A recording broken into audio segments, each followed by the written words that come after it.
माननीय सदस्यगण, 6 बजने वाले हैं। सदन की इजाजत हो तो 2 घंटा समय इसका बढ़ा दिया जाए। ठीक है श्री जी असदुद्दीन ओवैसी जी।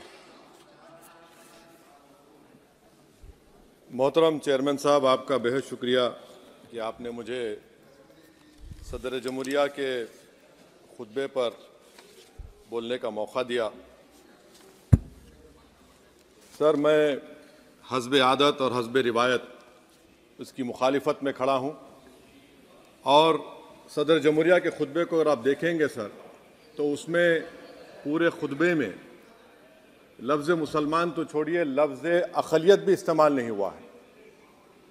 और मैं बड़ी ज़िम्मेदारी के साथ आपके सामने अर्ज़ कर रहा हूँ कि भारत में 14% मुसलमान जो आबादी के लिहाज से 17 करोड़ आते हैं, वो आज पिछले 10 साल में नरेंद्र मोदी की सरकार में अपने आप को एक गैर यकीनी कैफियत में पाते हैं। अपने सोचते हैं कि हमारी शनाख्त को ख़तरा है, हमारे वजूद को ख़तरा है। और मैं बड़ी ज़िम्मेदारी के साथ कह रहा हूँ कि जज्बात में लाए बगैर कह रहा हूँ कि आज 17 करोड़ मुसलमान अपने आप को ऐसा समझते हैं कि जिस ज़माने में हिटलर के ज़माने में यहूदी अपने आप को समझते थे। और उसकी मैं बताता हूँ क्यों समझते हैं, बताता हूँ आपको चंद मिनट में। सर, मिसाल के तौर पर आप देखिए, खुतबे सदारत के हिस्से तहरीर का 32वां पैराग्राफ 32 पैराग्राफ में ड्रॉप आउट रेट का जिक्र हुआ, स्कूलों में इंदराज यानी एनरोलमेंट का जिक्र हुआ, एससीज का नाम लिया गया, एसटीज का नाम लिया गया, ओबीसीज का नाम लिया गया, लफ्ज़ अक़लियत का नाम नहीं लिया गया, मुसलमान तो छोड़िए। और सबसे ज़्यादा ड्रॉप आउट इस मुल्क में अगर स्कूलों में है तो मुसलमानों में है। सबसे कम एनरोलमेंट अगर है तो मुसलमानों में हायर एजुकेशन में। गवर्नमेंट का डेटा है सर कि मुसलमानों का जो स्टूडेंट ड्रॉप आउट है वो 14.42 से क्लास 1 से शुरू होता और वो क्लास 6 और 8 को पहुँचे अब तक वो 10.76 को पहुँचता है। ये गवर्नमेंट का डेटा है, यानी क्लास 1 से क्लास 6 8 तक ये हाल है। आपने क्या किया सर इस बजट में? प्री मैट्रिक स्कॉलरशिप को सिर्फ 9th क्लास तक महदूद कर दिया और इसमें आपने पैसे कम कर दिए प्री मैट्रिक स्कॉलरशिप में। और सर 2022-23 का बजट आप देखिए, 5026 करोड़ रुपए दिए गए थे, जिसमें से सिर्फ 663 करोड़ इस्तेमाल हुए। अब आप आ जाइए सर, AISHE का डेटा है कि हायर एजुकेशन में मुसलमानों का 8.5 ड्रॉप आउट रेट हुआ है। 2020-21 में गवर्नमेंट का डेटा बता रहा है कि 1,80,000 मुसलमान हायर एजुकेशन में नहीं है। प्री मैट्रिक स्कॉलरशिप को आपने 423 करोड़ था, उसको आपने इस साल 326 कर दिया। मौलाना आज़ाद फेलोशिप को 45 करोड़ कर दिया। MCM जो 44 करोड़ था 33 करोड़ कर दिया। बताइए, जो सबसे ज़्यादा जिसका कम्युनिटी का ड्रॉप आउट रेट है और जो हायर एजुकेशन नहीं, उससे आप ये बर्ताव करते हैं। सर, दूसरी बात यह है कि हम ये देख रहे हैं कि 10 साल में इस सरकार में कोई हद नहीं छोड़ी है गलत हुक्मरानी की, नफरतों को भड़काने की, कोई हद नहीं छोड़ी गलत फहमियों को फैलाने की, और कोई हद नहीं छोड़ी इस मुल्क के अवाम नास को तर्क करने की। इस 10 साल में हमने क्या देखा सर? जमहूरियत हमारे वतन अजीज की को बचाना बहुत ज़रूरी है। ये गरीबों के लिए और कमज़ोरों की एक बहुत बड़ी ताकत है। मगर 10 साल में 9.5 साल में क्या हुआ?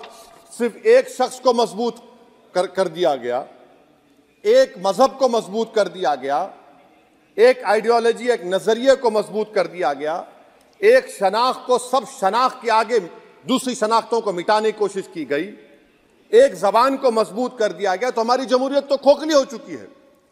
और सर, कोई भी हुकूमत और पार्टी सिर्फ जबर और इस्तेसाल पर कायम नहीं रह सकती है सर।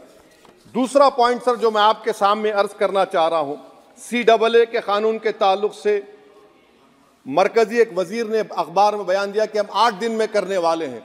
आप 8 दिन में करेंगे, 8 दिन में एहतजाज शुरू होगा मुल्क के कोने कोने में। आप CAA को मजहब से खत्म कर दीजिए, मजहब से जोड़ेंगे तो आपका इरादा बुरा है। आप भारत की अक़लियतों को, भारत के मुसलमानों को, दलितों को आप परेशान करने का आपका इरादा है। सर, दूसरी बात यह है कि CAA के खिलाफ क्यों हम हैं? क्योंकि सीमांचल के मुसलमान को आप बांग्लादेशी कहते हैं। कोई मिनिस्टर मुझे कहता है कि घुसपैठी है, रोहिंग्या है। तो CAA को मजहब से जोड़ना गलत था, उसको निकालिए। मगर हमारे देश के प्रधानमंत्री सर, वतन अजीज के वजीर आजम, मैं बड़ी जिम्मेदारी के साथ कह रहा हूं कि मैं अपने बचपने में जब हिस्ट्री पढ़ता था तो मैंने एक स्टैचू की फोटो देखी थी, प्रीस्ट किंग ऑफ मोहनजोदारो। ऐसा लगता है कि वैसा ही लग रहा है कि प्रधानमंत्री नहीं है बल्कि पुजारी सम्राट बन चुके हैं वो। और मैं क्यों कह रहा हूं कि हमारे सदर जमहूरिया ने कहा था कि 22 जनवरी एक तारीखी दिन है, बिल्कुल तारीखी दिन है। 22 जनवरी की बुनियाद 6 दिसंबर 92 को रखी गई। 22 जनवरी की बुनियाद 86 में ताले खोलकर रखी गई। 22 जनवरी की बुनियाद GB पंत ने रखी थी। इसीलिए तारीखी दिन है। और तारीखी दिन इसलिए भी है कि सर, इसी ऐवान में 16 दिसंबर 1992 को हमने एक रेजोल्यूशन पास किया था। आप बताइए कि आज इस मुल्क में चाहे कोई सेकुलर पार्टी का हो या जो भी हो, वाले सब सेकुलर है, बुरा मैं हूं, किसी में हिम्मत नहीं है कि 6 दिसंबर की बात की जाए। और वो तारीखी दिन इसलिए भी है सर, इंसाफ करने वालों में एक NCLT के चेयरमैन, एक गवर्नर और एक नामजद शुदा रुकने पार्लियामेंट बैठे हुए थे। अब आप बताइए मेरे पास बचा क्या है? बचा यह है कि आर्टिकल 32 बचा है, जिसको बाबा साहब अम्बेडकर ने दिया।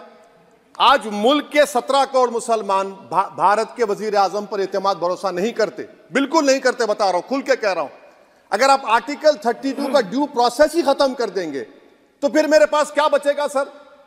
क्या बचेगा? मैं तो यहां खड़े होकर वो सुप्रीम कोर्ट के मायानाज बेबाक वकील दुष्यंत दवे की तरह तो नहीं कह सकता। मुझे आज भी रूल ऑफ लॉ में भरोसा है, मुझे आज भी कानून पर, संविधान पर भरोसा है, मगर ड्यू प्रोसेस तो फॉलो होना चाहिए। ड्यू प्रोसेस फॉलो नहीं हो रहा। एक तारीखी दिन 22 जनवरी था, एक तारीखी दिन 31 जनवरी था। सर, रात के अंधेरे में अपील किए बगैर आप आरे लेकर रास्ता खोल देते हैं। क्या पैगाम दे रहे हैं सर? 600 साल की मेहरौली की मस्जिद को बगैर को नोटिस दिए आपने डिमोलिश कर दिया। मैं जिम्मेदारी के साथ कह रहा हूं कि भारत के प्रधानमंत्री और उनकी सरकार भारत के मुसलमानों से उनकी शनाख्त को छीनना चाहते हैं। ख्वाजा अजमेरी के आस्थाने पर चादर बिछाइए, मगर आप जो चादर मुझसे छीनना चाह रहे हैं, मेरी मस्जिद है, आप हर मस्जिद को छीनना चाहते हैं। आप बताइए 17 करोड़ मुसलमानों को क्या पैगाम दे रहे हैं आप कि आप हर मस्जिद को छीन लेंगे मुझसे?